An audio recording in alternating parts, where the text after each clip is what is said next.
Yooyaa akkam jirtu nagaa keessanii jiruuf jireenyi badhaadhaa ani nagaa kooti galata waaqayyoo haa ta'u Diibooraadha baga nagaadhaan gara Kemo Tube chaanaalii dhuftan isiniin jecha namoonni nu duukaa turtan yaada keessan nuuf heeraa turtan ulfaadhaa galatoomaa isiniin jechuun barbaada akkasuma immoo namoonni chaanaalii keenyaaf haaraa taatan baga nagaadhaan gara Kemo Tube chaanaalii dhuftanii chaanaaliin kun Afaan Oromoo barsiisuu irratti kan xiyyeeffatudha jechuudha. Namoonni chaanaalii kanaaf haaraa taatan subscribe like share gochuu hin dagatinaan isiniin jechuu barbaada. Tolee har'aa barnoonni keenya har'aa Afaan Oromoo fi Afaan Ingiliffaa ta'a jechuudha. Kana dura Afaan Ingiliffaatiin illee wantoota garaagaraa barannee jirra waan ta'eef isa ilaaluu hin dagatinaa Kemo Tube chaanaalii jala galtanii argachuu dandeessu. Akkasumallee Afaan Amaariffaan akkasumallee Afaan Oromoo barreessuu fi dubbisuu video kan jedhu ni argattu. Har'a Afaan Oromoo fi Afaan Ingiliffaatiin barannaa. Barnoota har'aa keessatti kan nuti ilaallu maatii, miseensa maatii, abbaa, father, abbaa, father. Abbaan kee akkami? How is your father? Abbaan kee akkami? How is your father?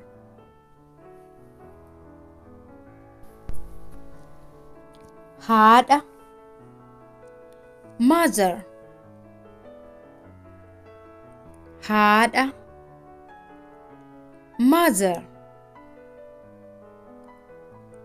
Haadha koo nan jaalladha. I love my mother. Haadha koo nan jaalladha. I love my mother.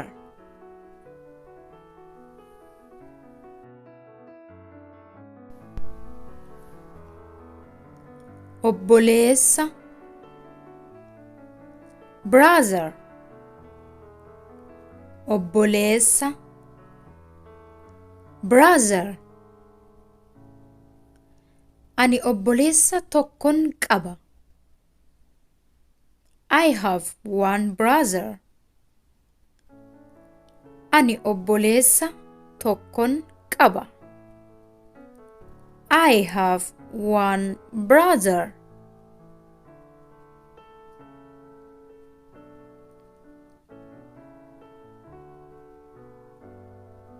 Obboleettii,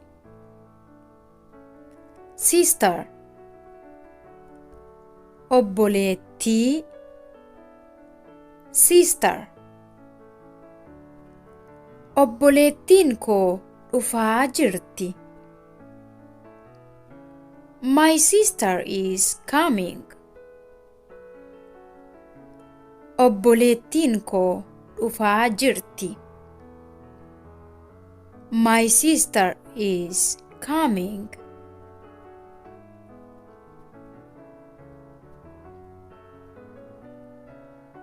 Akaakayyuu, grandfather. Akaakayyuu, grandfather. Maqaan akaakayyuu koo Caalaadha. My grandfather's name is Chala. Maqaan akaakayyuu koo Caalaadha. My grandfather's name is Chala. Akkoo, grandmother. Akkoo, grandmother. Akkoon koo bareedduudha. My grandmother is beautiful. Akkoon koo bareedduudha. My grandmother is beautiful.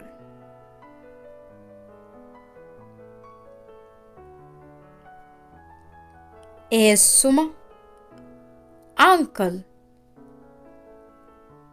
eessuma uncle ani eessuma laman qaba I have two uncles ani eessuma laman qaba I have two uncles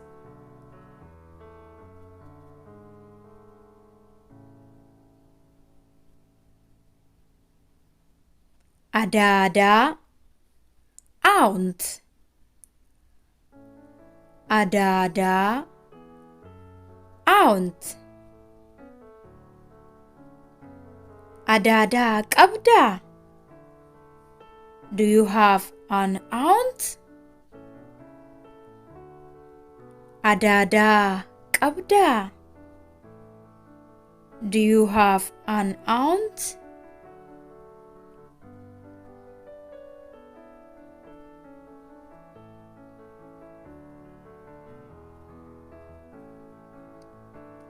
ilma son ilma son tolaan ilma qaba tolaa has a son tolaan ilma qaba tolaa has a son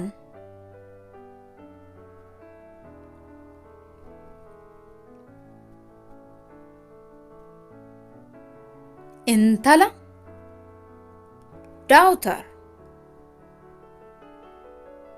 intala daughter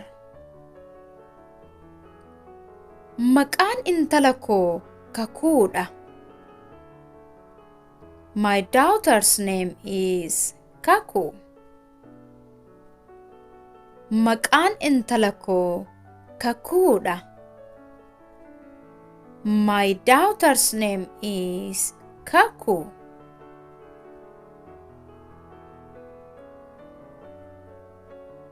Obboleewwan siblings obboleewwan siblings isaan obboleewwan waliiti they are siblings isaan obboleewwan waliiti they are siblings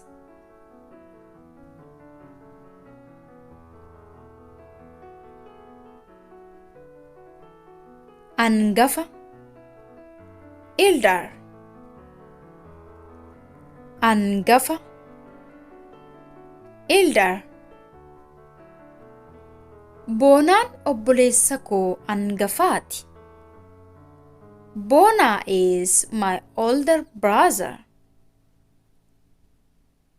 boonaan obboleessa koo angafaati Bona is my older brother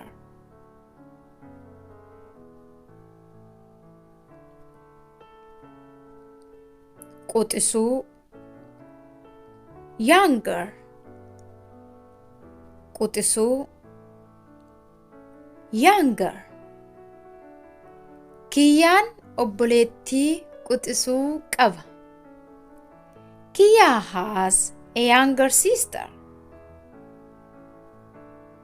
kiyyaan obboleettii quxisuu qaba Kiyya has a younger sister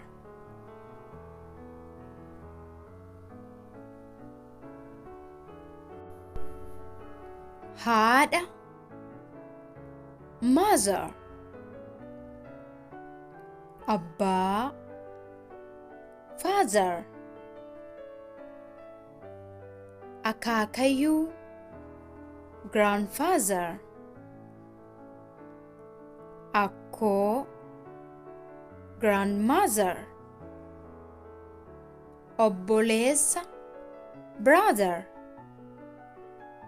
obboleettii sister